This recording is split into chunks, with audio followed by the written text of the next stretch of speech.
Wales, yes. Adam living up to his name, he is right. I am from Wales, I'm from South Wales, Pontypridd in South Wales. That's where Tom Jones is from. So let's get the obligatory Tom Jones joke out of the way now.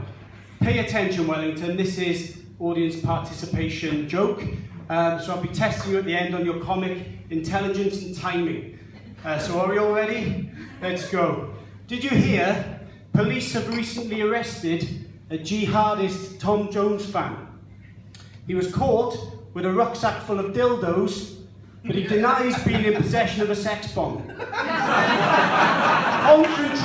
Concentrate now, Wellington. Concentrate. Tom Jones fan terrorist. When asked, is this a common new... Now concentrate. Tom Jones fan. When asked, is this a common new terrorist technique, he replied... It's not unusual. Nice!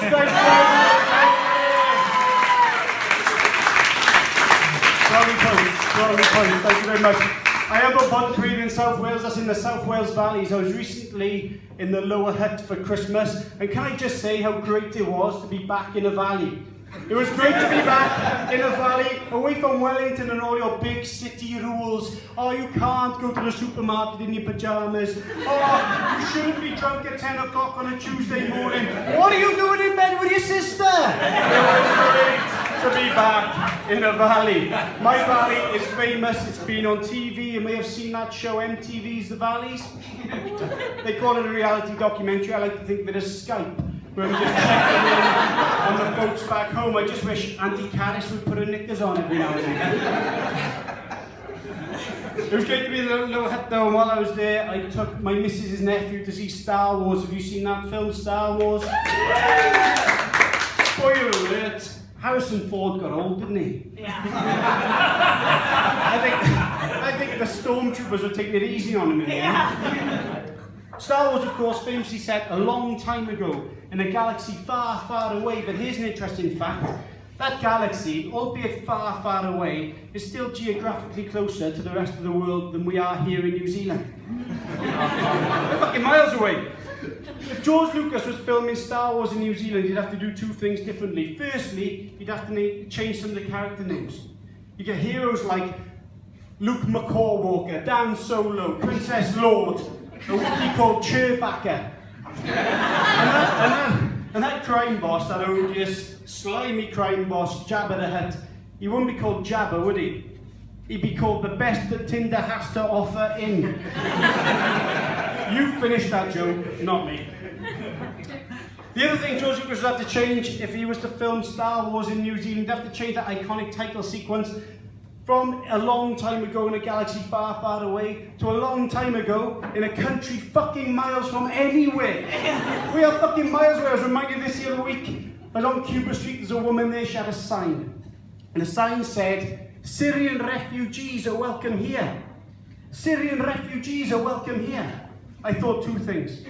Firstly, I thought, what a lovely message that is. Syrian refugees are welcome here. My second thought was, I might as well have a sign on my penis that says, Jennifer Lawrence is welcome here. It means exactly the same thing. I can't guarantee you much, New Zealand, I can guarantee you this. There is no conversation like this happening in Syria right now. So, family, we need to get away from this hellhole. I built this raft out of wood and optimism. And we're going to sail it away. Now, all our friends are going to Europe, but I've seen on TV there's a woman in Wellington with a sign that says we're welcome there. So just to recap on the family map, we're in Syria, which is here, and we could go to Europe, which is here, or we can go to Wellington, New Zealand, which is,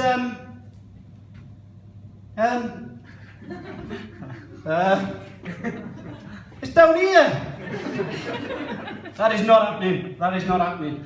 But I did make the journey. I did make the long journey 3 years ago, and I haven't looked back. I love this place. Last year, I became permanent resident, a president, if you like, president of New Zealand. And this year, my New Year's resolution is to be more Kiwi. And I've done a couple of things. You might have noticed last week, I launched a national drawing competition to design me a new pair of underpants. I want exactly the same underpants as I've got on, only with less British. Okay, flags not so topical anymore, right? Okay. The same thing I've done. I have now answered every question this year with yeah, nah. It's very liberating to answer every question with yeah, nah. Bit problematic. Last week, I may or may not have bought a house. Today, I was three hours in Mojo while a barista was trying to work out if I wanted sugar in my coffee. Pretty difficult. So I'm a while away from mastering Kiwi English, but I'm absolutely miles away from mastering Te Reo Maori. Now, before I go on with this, I am a fluent Welsh speaker, and I think it's really important that you develop and nurture your Indigenous culture and language, because when it's gone forever. But it is hard in your 30s to learn a new language. And with Te Reo, they teach you, like they teach your kids, they teach you with little coloured sticks, rākau. And they teach you colours, they teach you commands, and they teach you how to count. Now the only thing I can remember from my Te Reo Māori lessons is Thaka hokia na rākau māwhero.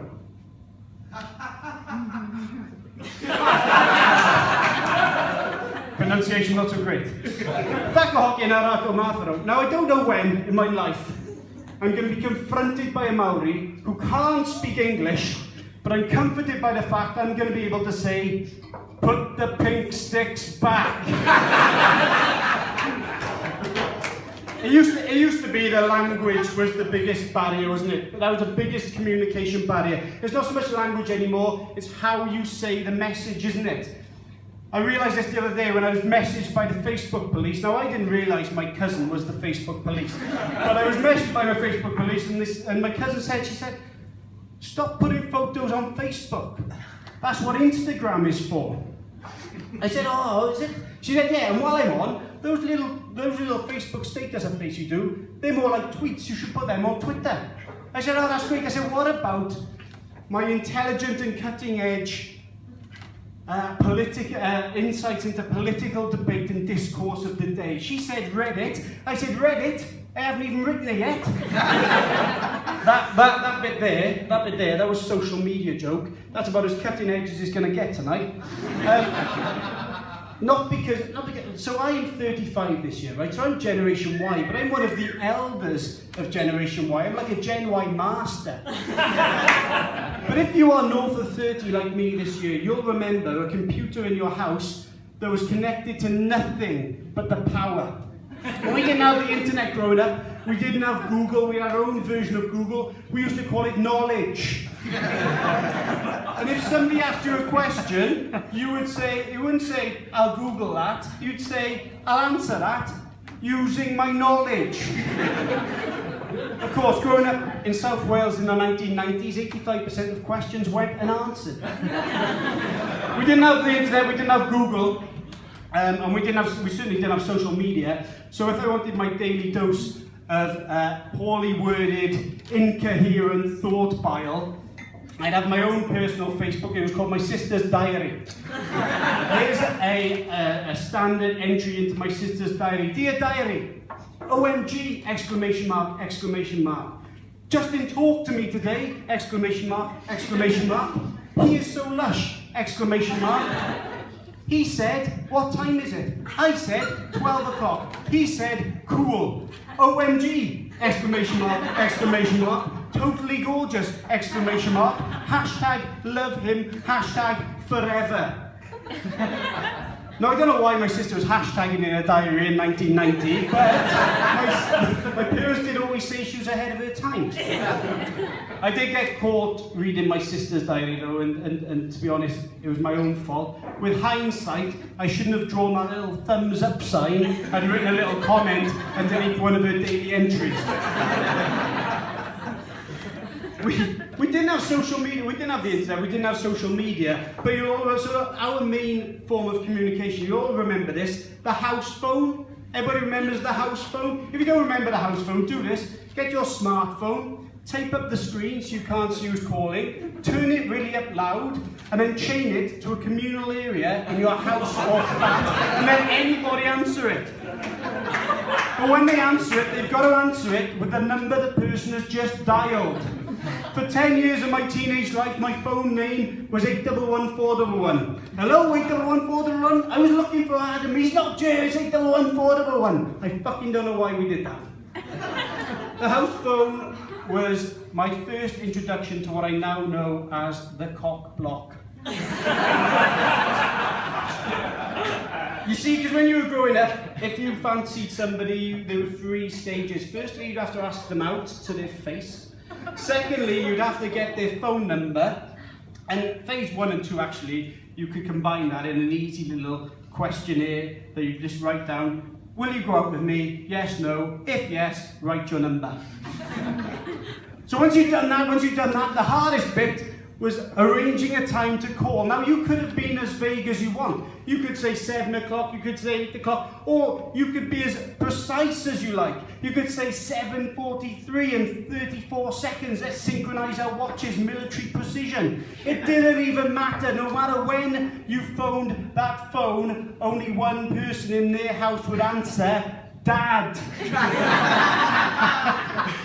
And once he found out the voice on the other end of the line wasn't a 12-year-old girl, it was a pubescent teenage boy, he would say, she's not you, fuck off. Kids don't know they're born these days with Tinder and social media, and technology's changed the way dating works. I can't keep up. My mate said to me the other day, how did you meet your missus? And I said, oh, in the standard way. In work, we got on a date, and that went great. So we went on a few more dates, kept going well, and we ended up in a relationship. He said, that sounds like hard work. Why didn't you just Snapchat her with a picture of your cock? Now, I may not know anything about social media and technology these days, but there's one thing I do know. It's that nobody was ever impressed by an erection that disappears 10 seconds after you started looking at it. I don't know why I listened to him anyway. He works in IT, I don't know what he knows about dating. That wasn't it. It was harsh. No, but he does work in IT, and he's recently split up with his missus. I know. So I said, oh, what happened, mate? And he said, oh, we were going for a rocky patch. And so recently when we were intimate, I called her a slag, and then I gave her some oral pleasure. I said, why'd you do that? He said, oh, I was trying to reboot the relationship by turning her off and turning her back on again. Thank you very much. You've been awesome.